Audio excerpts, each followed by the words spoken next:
तो चलिए दोस्तों, अभी हम देखते हैं डेविएशन मेथड। ठीक है, डेविएशन मेथड क्या होता है, डेविएशन मेथड क्या है। ये ऐसा नहीं कि ऐसा क्वेश्चन जो है अभी ब्लैक बोर्ड पे आपके सामने जो क्वेश्चन है बोर्ड पे, ये क्वेश्चन आप ऐसे भी कर सकते हो, इसकी कोई जरूरत नहीं, डेविएशन मेथड आपको आना चाहिए। मगर डेविएशन मेथड आने से आपको फायदा ये होगा कि आपके ये सवाल ऐसे क्वेश्चन बहुत जल्दी 10 से 20 सेकंड में कंप्लीट हो जाएंगे। ठीक है, क्योंकि अगर डाटा अगर डिफिकल्ट देगा तो फिर आप इस मेथड से, नॉर्मल मेथड जैसे आप करते हो नॉर्मल मेथड से, उससे आपको काफी टाइम लगेगा। तो आप डेविएशन मेथड यूज करते हो तो आपका ये टाइम बच जाएगा।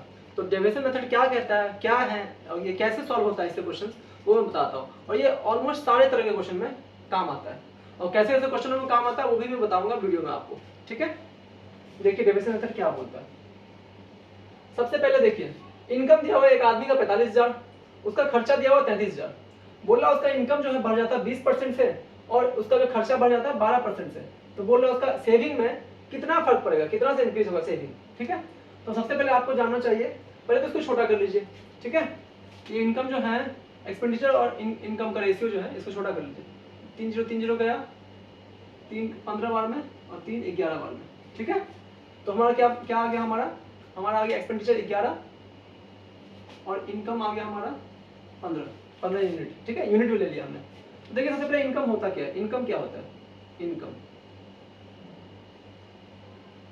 इनकम क्या होता है ये बताइए।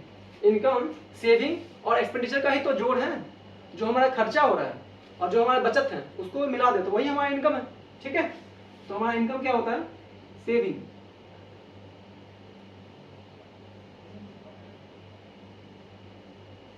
एक्सपेंडिचर और प्लस सेविंग, यही तो है हमारा इनकम। इनकम हमारा यही है ना, एक्सपेंडिचर और सेविंग। अब देखिए आपको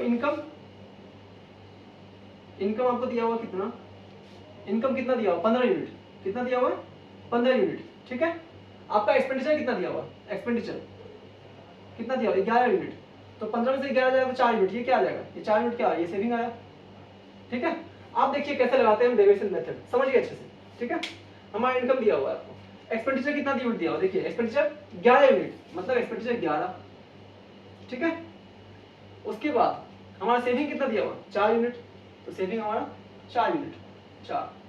अब देखिए आपको क्या बता रहा है कि एक्सपेंडिचर बढ़ता है किससे, 12% से, ये बढ़ता है 12% से। ठीक है, इंक्रीज कर जाता है, ये इंक्रीज का सिंबल है। ठीक है, ऊपर एरो। और बोला हमारा सेविंग जो है, हमारा जो सेविंग है वो बढ़ जाता है 20% से। सेविंग किससे बढ़ता है, 20% से, मतलब ये दोनों बढ़ना चाहिए 20% से, ऐसे लेता हूं मैं। ठीक है, ये बढ़ना चाहिए कितने परसेंट से, 20% से इंक्रीज होना चाहिए, है ना। ये बढ़ना चाहिए 20% से इंक्रीज होना चाहिए, है ना।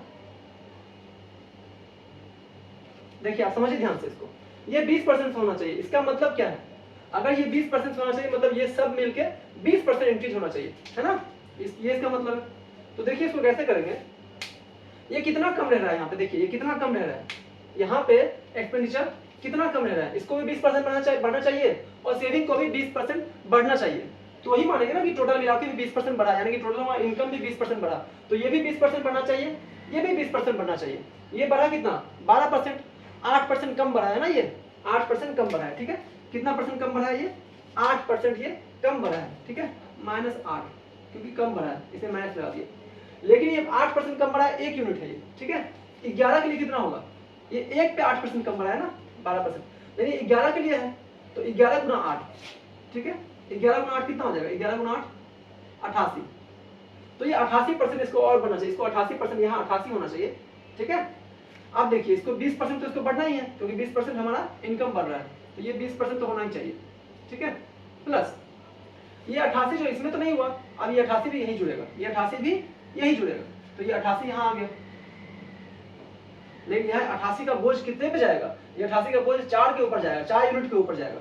यहाँ पर 88 11 यूनिट था, यानी यहाँ पर 88 4 यूनिट के ऊपर बोझ करेगा, 4 यूनिट के ऊपर ये बोझ देगा, तो 4 से डिवाइड करेंगे। ठीक है, यहाँ पर 4 है, इसलिए ये कितना हो गया 22 और 20 कितना हो गया, ये 22 20 कितना हो गया 42%। तो हमारा ये बढ़ेगा क्या, हमारा सेविंग बढ़ेगा 42% से। ये क्वेश्चन पूछा गया था सीजीएल 2023 में 18 जुलाई फर्स्ट शिफ्ट में। ठीक है, आप समझिए डेविएशन मेथड कैसे काम करता है। अब देखिए आप मैं क्वेश्चन थोड़ा चेंज कर देता हूँ। ठीक है, इसी में मैं आपको समझाता हूँ कि डेविएशन मेथड कहाँ कहाँ काम कर सकता है। अब देखो डेविएशन मेथड को मैं थोड़ा सा चेंज करता हूँ। मान लो कि क्वेश्चन ऐसा हो कि किसी का पेरीमीटर पेरीमीटर किसी का पेरीमीटर किसी किसी का पेरीमीटर किसी रेक्टेंगल का पेरीमीटर मान लीजिए कि 20% से बढ़ता है, 20% से बढ़ता है, ठीक है। उसका लेंथ और ब्रेथ का रेशियो जो दिया हुआ है 2:3 है, और बोला लेंथ जो बढ़ता है 10% से, ठीक है। तो बोलेगा ब्रेथ कितने परसेंट से बढ़ेगा, ब्रेथ कितने परसेंट से बढ़ेगा, वाट परसेंट, ठीक है। ब्रेथ कितने परसेंट से बढ़ेगा, ठीक है, वाट परसेंट है, ठीक है।